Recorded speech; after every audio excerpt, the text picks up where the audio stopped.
2021년 6월 17일 5am 모닝 레시피에 와주신 분들을 모두 환영합니다.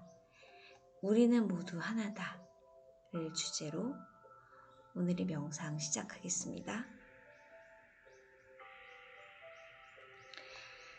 당신의 어린 시절에 대해서 간략하게 말씀해 주시겠어요?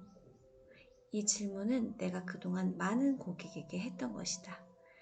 어린 시절의 이야기를 구구절절히 듣고 싶어서가 아니라 상대가 어떤 패턴을 갖고 있는지 알기 위해서다. 만약 그들이 현재의 문제 때문에 나를 찾아왔다면 사실 그 문제는 오래전에 그들의 패턴에 의해서 만들어진 것이다. 나의 부모는 내가 태어난 지 18개월 됐을 때 이혼했다.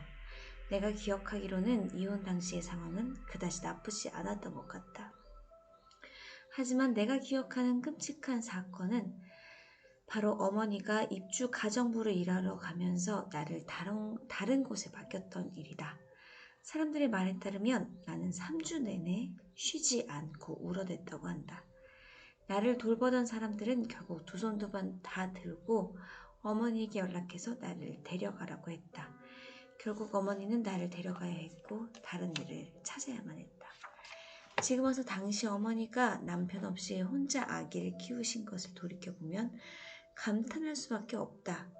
그러나 그 당시에 내가 신경 썼던 문제는 부모님이 이혼하기 전에 받았던 사랑과 관심을 더 이상 받지 못한다는 사실뿐이었다. 나는 어머니가 새아버지를 사랑해서 결혼했는지 아니면 우리에게 집이 필요해서 결혼했는지를 정확하게 알지 못한다. 그러나 어머니의 재혼은 성공적이지 못했다. 새아버지는 유럽에서 독일식 교육을 받으며 자란 사람으로 자신이 양육받은 그대로 가족에게 폭력을 휘둘렀다. 어머니가 여동생을 임신했을 때 1930년대에 경제 대공황이 찾아왔다. 우리 가족은 폭력이 난무하는 집에 갇혀서 옴짝달싹하지 못했다. 당시 나는 5살이었다. 이야기를 덧붙이자면 이웃에 살던 술 주정뱅이 노인이 나를 강간하던 것이 그때쯤이지 싶다. 의사가 내 몸 구석구석을 검사하던 기억이 아직도 뇌리에 생생하게 남아있다. 나는 증인으로 법정에 참석했는데 모든 사람들이 관심이 나에게 쏠렸다. 노인은 15년형을 선고받았다. 사람들이 계속해서 네 잘못이야 라고 말했기 때문에 나는 오랫동안 혹시라도 그 남자가 감옥에서 풀려나와 보복을 하지 않을까 하는 두려움에 떨었다. 어린 시절의 대부분을 극심한 노동에 시달리면서도 육체적, 성적 학대를 지내며 견디며 지내야 했다. 그녀이가 깼어요. 어떡해. 나의 자아상은 계속 낮아졌고 나에게 좋은 일이라고는 생기지 않는 것처럼 보였다. 나는 이 느낌을 바깥 세계를 향해 표출하기 시작했다. 초등학교 4학년 때 나의 삶이 어땠는지를 보여주는 전형적인 사건이 하나 있다. 하루는 학교에 파티가 있었는데 파티가 여러 개 있었다. 나를 제외하고서는 모두 중산층 가정에서 안락한 삶을 누리는 아이들이었다. 나는 초라한 옷을 입고 있었고 목이 높이 올라오는 검정색 구두를 신고 있었으며 우스꽝스러운 바가지 머리에다 생마늘 냄새를 풍겨야 했다. 세균이 침범하지 않게 하기 위해서 날마다 생마늘을 먹어야만 했기 때문이다. 우리 가족은 케이크를 먹어본 적이 없었다. 케이크를 살 형편이 되지 않았기 때문이다. 이웃집 할머니가 나에게 용돈으로 매주 10센트를 주었고 생일과 크리스마스에는 1달러를 주었다. 10센트는 우리 가족의 생활비로 쓰였고 2달러는 한 해 동안 입을 싸구려 속옷을 사는 데 쓰였다. 어쨌든 이날 학교에서 파티가 있었고 케이크도 넉넉했다. 선생님이 케이크를 자르자 아이들이 2-3조각씩 집어갔다. 집에서 매일 케이크를 먹는 아이들이 말이다. 선생님이 나에게 다가왔을 때 물론 내가 제일 마지막이었다. 케이크가 한 조각도 남아있지 않았다. 단 한 조각도. 이제는 케이크를 먹지 못한 이유가 이미 굳어져 버린 생각 때문이라는 사실을 명확하게 알고 있다. 내가 가치 없는 존재라서 어느 것도 가질 수 없다는 생각이 나를 맨 끝에 서게 했기 때문에 결국 케이크를 받지 못한 것이다. 그것이 내가 가진 생각의 방식이었다. 다른 사람들은 내가 가진 생각을 그대로 보여주는 거울에 불과했던 것이다. 15살 때 나는 더 이상 성적 학대를 견딜 수가 없어서 집과 학교를 떠났다. 식당에서 웨이트리스 일을 했는데 집에서 했던 힘든 일에 비하면 훨씬 쉽게 느껴졌다. 사랑과 애정에 목이 말라 있었고 자아상이 낮았던 나는 친절하게 대해주는 사람들에게 몸을 쉽게 허락했고 16살 생일이 지난 직후에 딸을 낳았다. 혼자서 아이를 키우는 게 불가능하겠다고 생각했던 나는 아기를 돌봐줄 좋은 가정을 찾아냈다. 아기를 낳기 전 4개월 동안 오랫동안 아기를 바라던 불임 부부의 집에서 같이 살았다. 아이를 낳기 위해 병원에 갔을 때부터 아기 이름에는 그 부부의 성이 붙게 됐다. 이런 상황에서 나는 모성애를 전혀 경험할 수 없었고 상실감과 죄책감 그리고 수치스러움만 커져갔다. 가능한 한 빨리 수치스러운 감정을 극복해야 했다. 나는 딸아이의 발가락이 다른 아기들보다 훨씬 컸다는 사실만 기억한다. 발가락이 큰 것이 나와 똑같이 닮았다. 만일 우리가 만난다면 발가락을 보고 내 딸이라는 사실을 알 수 있었을 것이다. 아기를 낳은 지 닷새째 되던 날 나는 부부의 집을 떠났다. 나는 즉시 집으로 돌아가서 여전히 새아버지에게 학대를 당하고 있는 어머니에게 말했다. 어머니, 더 이상 이렇게 살 필요 없어요. 여기서 같이 나가요. 어머니는 10살짜리 여동생을 남겨둔 채 나와 함께 집을 떠났다. 새아버지는 여동생을 끔찍히 예뻐했기 때문에 여동생을 남기고 가는 것이 더 나을 것 같았다. 이분의 삶이 굉장히 기구했네요.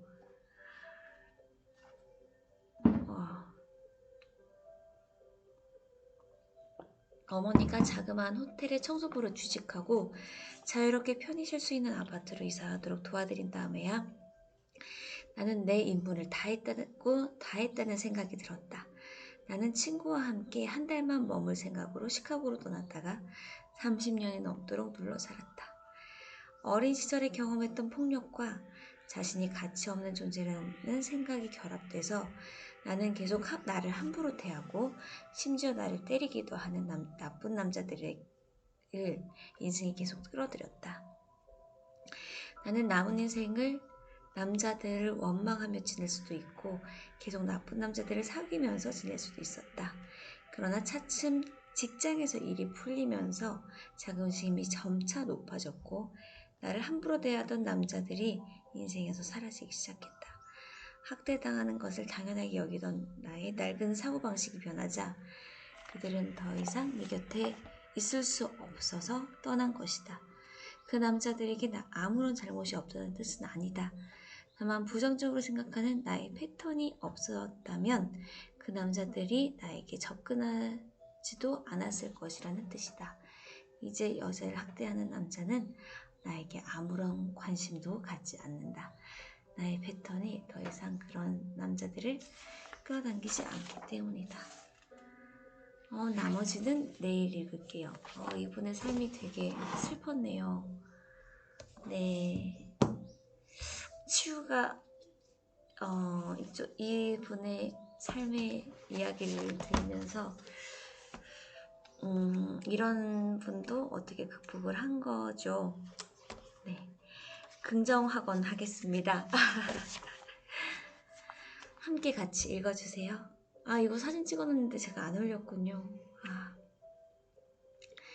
내가 살아가는 끝없는 삶의 가운데에서 모든 것은 완벽하고 온전하며 완전하다. 나를 포함한 우리 모두는 인생의 풍요로움과 성취감을 우리에게 의미 있는 방식으로 경험한다.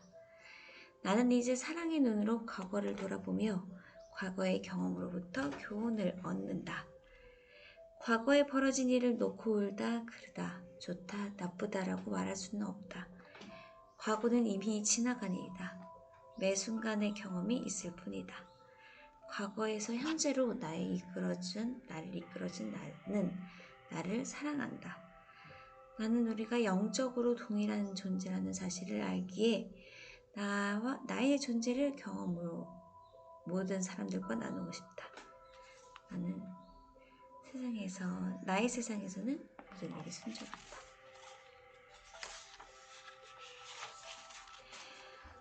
내가 알아야 할 것은 모두 내 앞에 드러나 있다. 내가 필요한 것은 모든 것은 나에게 온다. 나의 세상에서는 모든 일이 순조롭다. 이렇게 가운데 확언이 하나 더 있어요. 요거는 절반 정도 읽었을 때 요 가운데 확언을 한번 할게요. 네, 이제 시크릿입니다. Today's secret is when a man's heart touches the heart of the universe, it receives all its power. 사람의 마음이 우주의 마음에 닿으면 그 모든 힘을 받게 된다는 뜻이고요. 졸려. 제가 더 힘내서 해야 되는데 오늘은 진짜 저도 피곤하네요. 여러분들 각자 아침에 그 계획을 하시면 좋을 것 같아요. 자, 오늘은 당신의 비밀입니다. 시크릿은 딱 이 정도 남았어요. 한 일주일 하면 끝나려나? 네. 주변을 돌아보면 심지어 우리 육체를 볼 때조차도 눈에 보이는 것은 모두 빙산의 일각에 불과하다. 잠시 생각해보자. 당신 손을 쳐다보자. 고체처럼 보이지만 사실은 아니다. 손을 현미경에 놓고 보면 거대한 에너지가 진동하는 모습이 보일 것이다. 세상 만물은 정확히 동일한 구성 요소로 만들어져 있다. 당신 손이든 바다든 혹은 별이든 모든 것은 에너지다. 당신이 이를 이해하도록 조금만 도와주겠다. 우주가 있고 은하계가 있고 우리 행성이 있고 그리고 우리들이 있고 그런 뒤에 우리 몸이 있다. 몸 안에는 장기가 있고 세포가 있고 분자가 있고 원자가 있다. 그런 뒤에는 에너지가 있다. 이렇게 생각해 볼 때 차원은 무수히 많지만 결국 망원들은 에너지다. 결국 우주 만물은 에너지다.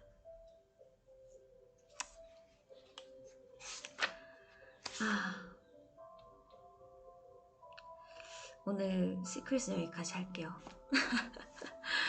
아미 이거 하고 딱 30분에 끝낼 수 있게 하겠습니다. 저도 지금 너무 졸려서 오늘은 끝나고 나서 한 30분만 딱 자야겠어요.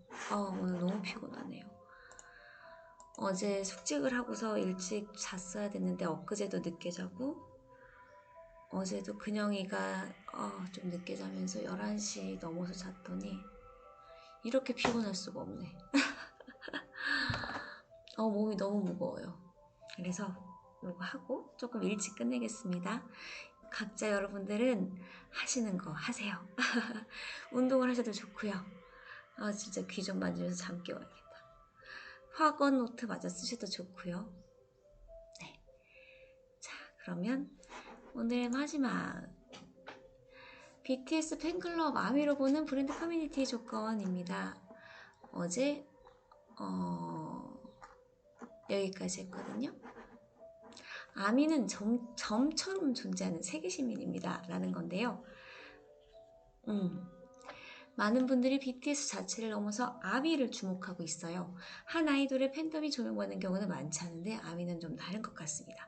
먼저 아미에 대해서 간단히 소개하자면 우리 사라도 아미인가요? Are you 아미 사라? 이분이 이지행이라는 문화 연구자시네요.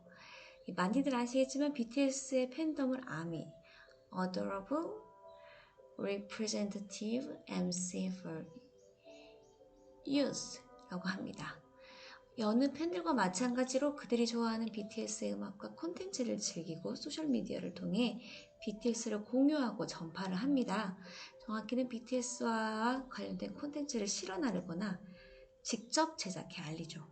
아미들은 각자 놀지만 시상식이나 앨범 컴백을 앞두고 거대한 네트워크, 글로벌 아미로 놀랍게 뭉칩니다. 화력을 집중하죠. 화력. 예를 들자면 2017년 5월 빌보드 시상식에 BTS를 세웁니다. 무려 3억 표를 몰아준 결과입니다. 아미도 아미지만 최근 팬클럽의 위상 기조가 달라진 것 같다. 팬 활동에도 환경 변화가 있을까요? 요즘은 여느 팬클럽이나 수준이 상당합니다. 옛날과 다르다. 옛날엔 팬들이 스스로 ATM기라고 부를 정도로 존재감이 약했다. 모든 것을 기획사가 쥐고 흔들었고 요즘은 소셜미디어 영향으로 정보 독점이 사라지고 그들 역시 미디어를 움직이고 있다는 거죠. 그리고 팬층이 확대됐습니다. 예전 팬덤이 10대 위주였다면 이젠 30에서 50대도 그들 취향을 스스럼 없이 얘기를 합니다. 팬덤 세계로 입장한 거죠. 다양한 연령대들의 팬이 있다 보니 팬 활동의 수준이 상황 편준화됐어요.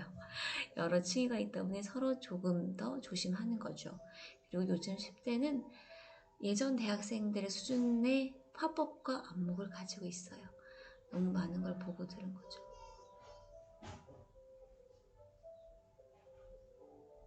들리세요? 우리 큰영이가 블럭을 쏘는 소리가 들렸어요.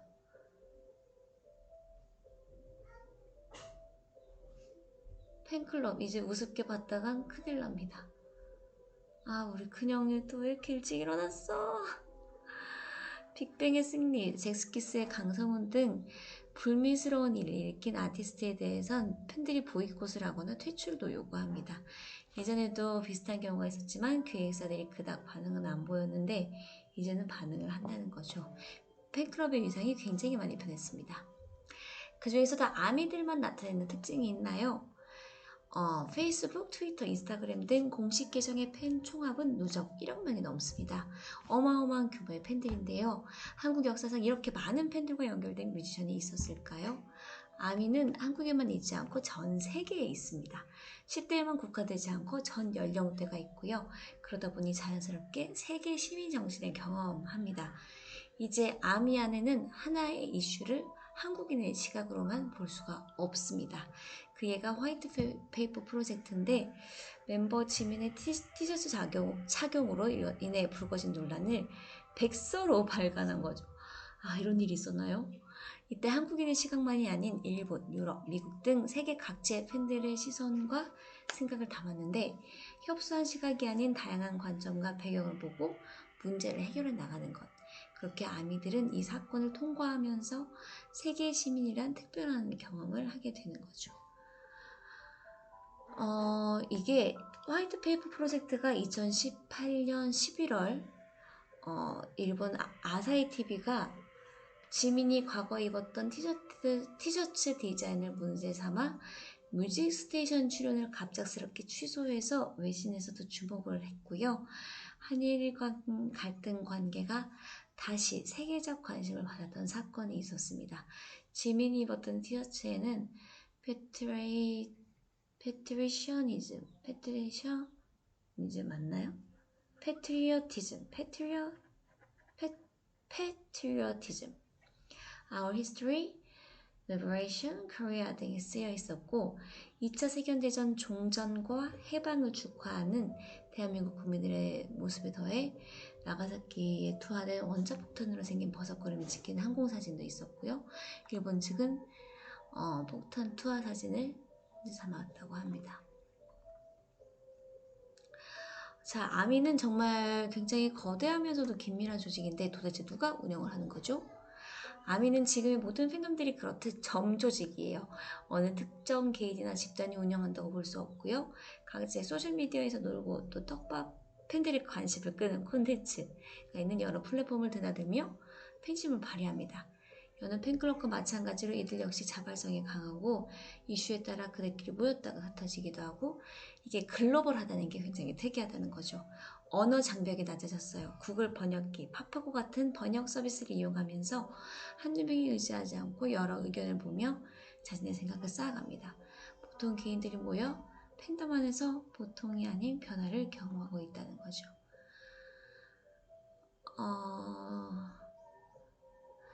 이제 보통인 개인들이 모여 보통이 아닌 변화를 경험한다니 멋지다. 근데 빅히트는 그들을 어떻게 서포팅하는 걸까요? 그냥 두나요? 2019년 6월 런던 웸블리 스타디움을 꽉 채운 관객들은 BTS 공연에 앞서 한 티저 영상을 보게 되는데요.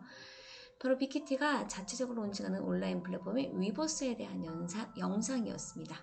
1년이 지난 지금 쇼핑 기능까지 탑재한 이 플랫폼에서 결제한 전 세계 103개국의 75만 명이 넘는 팬들이 BTS의 온라인 스트리밍 콘서트를 보게 되었는데요. 깜짝이야. 괜찮겠지? 이렇듯 빅히트가 대안의 플랫폼으로 만든 위버스를 포함해서 기존 팬들이 활동하고 있는 거의 모든 소셜 네트워크와 미디어 플랫폼에는 BTS가 심어놓은 흔히 이야기하는 떡밥이 무수하고요. 팬들이 궁금해하고 관심가 있어 하는 이야기, 영상이나 혹은 텍스트의 형태, 이런 콘텐츠를 흘립니다. 팬들이 흐를 수 있도록 해줘요. 팬들이 흐를 수 있도록 해준다는 겁니다. 팬들이 콘텐츠를 자유롭게 퍼나들고 재창조할 수 있게 해준다는 의미고요. 물기를 계속 내주는 거고, 그렇게 팬들에게 유입된 콘텐츠는 무한히 확산되고 새로운 것들로 재창조된다는 겁니다. 네, 오늘 여기까지 할게요. 지금 뭔가 밖에서 많이 난리가 났습니다. 네, 스타트업 기업 좋아요, 해운대